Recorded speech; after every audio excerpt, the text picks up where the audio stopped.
Welcome to Can Man Gaming's first ever top 10 list.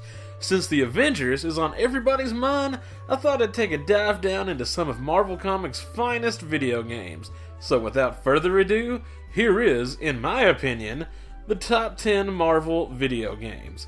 Number 10, Spider-Man on the PlayStation 1.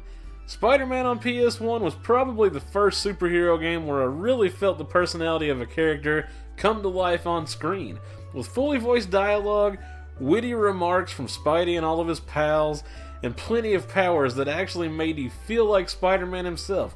Plus it had an original storyline that made you want to keep playing it.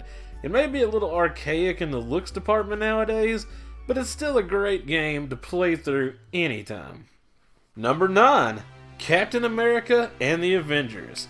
This game was one of the classic arcade beat-em-ups from my childhood, with an all-star cast of Captain America, Iron Man, Hawkeye, and the Vision, all as playable characters. It made you want to play as somebody different every time.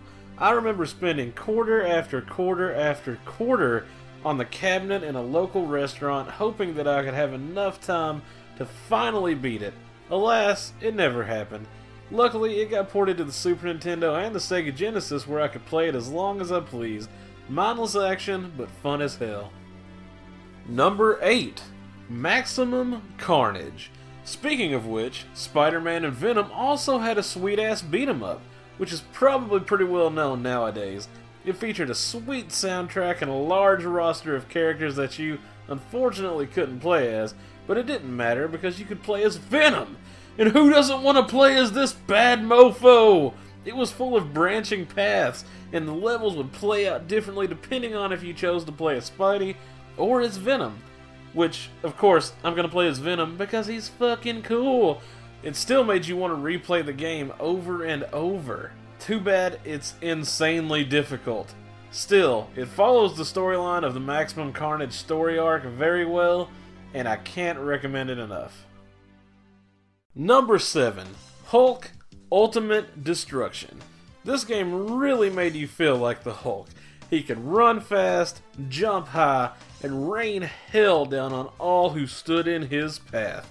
The action was fast-paced, the environments were destructible, the story was fun, but nobody really cared too much about it, because you could have cop car boxing gloves. That's the coolest thing ever. Hell, maybe this should be higher on the list. Nah, because even though it was super fun, it kinda got old after a while, but if you're ever in a bad mood and you just want to destroy everything, grab this game and just start fucking shit up. Number 6. Ultimate Spider-Man. Spider-Man has a lot of spots on this list, mainly because he's one of the few heroes with a slew of good games. This one being a little more split amongst fans, as a lot of people loved it and a lot of them hated it. I personally think it was a great entry with a fantastic story that intertwined with the story of the comic book, which at that point in time was amazing. Plus it gave you the ability to play as Venom again! Yeah, it's kind of like a Maximum Carnage spiritual remake in a way. Not really. But you had free roaming, web slinging, and people eating? It made for a very fun time. Number 5. X-Men Legends. X-Men had a fairly decent amount of good games prior to the PlayStation 2 era, but none of them really stood out as much as this one did. It had a ton of playable X-Men, and you could take 4 of them out on every mission, which gave you plenty of opportunities to mix and match as you saw fit. It had a cool story that kept you glued until the very end, plus it had tons of different interactions with characters that you know and love.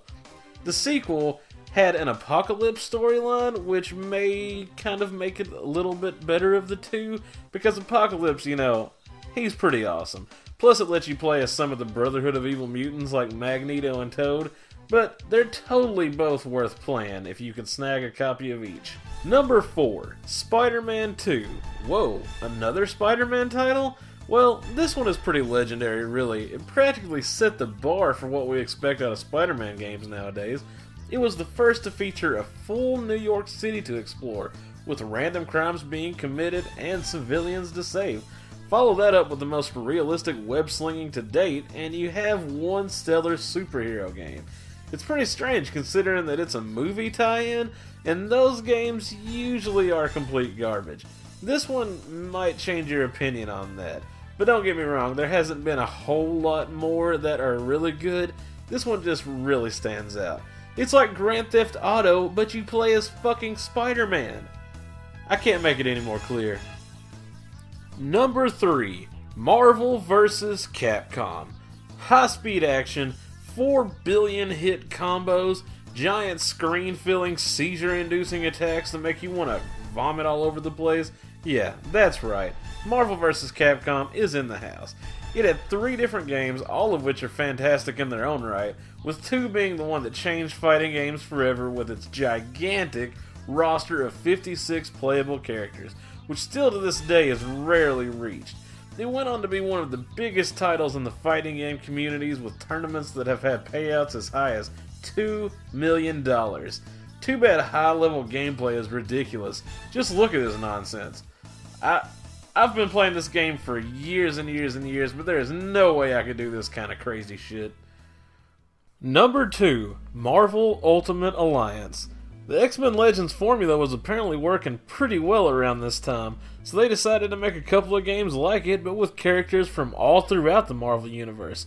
The first game really felt like an action RPG, with hours of gameplay at the ready, waiting for you to unlock different costumes for every character, and it was fun the whole time you played through. The second game focused on the Civil War storyline, and cut back on some of the RPG elements. It was mostly a straight-up action game. Still, both of these games are well worth the play, and I'd highly recommend you find them and play them with a friend or 3. You won't be disappointed. Finally, number 1. Spider-Man Web of Shadows. This, to me, is the coup de grace of superhero games. This game was amazing. It followed an original storyline that had symbiotes all over the place. Symbiote Vulture, Symbiote Electro, Symbiote Black Cat, Symbiote fucking Wolverine. That's insane. Spider-Man ends up with the black suit on again, so it kind of leaves it up to you whether you want to be a hero and do what you know is right, or be an anti-hero and do what you have to do to save the city. That alone made you want to play through it several different times, and each one felt different and fresh. You would get different allies depending on if you did more black suit options, or different boss fights if you did more red suit options. It was pretty interesting. Plus the combat is insane. It's like Dragon Ball Z, but you play as Spider-Man. This is what it should feel like to play as Spider-Man. You zip all over the place, you beat the shit out of people in midair. It's just awesome, and you can switch back and forth between the black and red suit and make some crazy combos. This is just the way superhero games should be. If you enjoyed this top 10 list, be sure to leave a like and a comment on it, and subscribe to our channel for more. Feel free to leave any suggestions or requests for top 10 lists or Let's Plays, and while you're here, check out this video of me getting utterly destroyed at Dark Souls. It's pretty heartbreaking. Also, if you're in the mood for some Mario, click this playlist and it'll take you to our recent playthrough of Super Mario 3D World. Highly recommended, because it's funny, and we love you. Goodbye.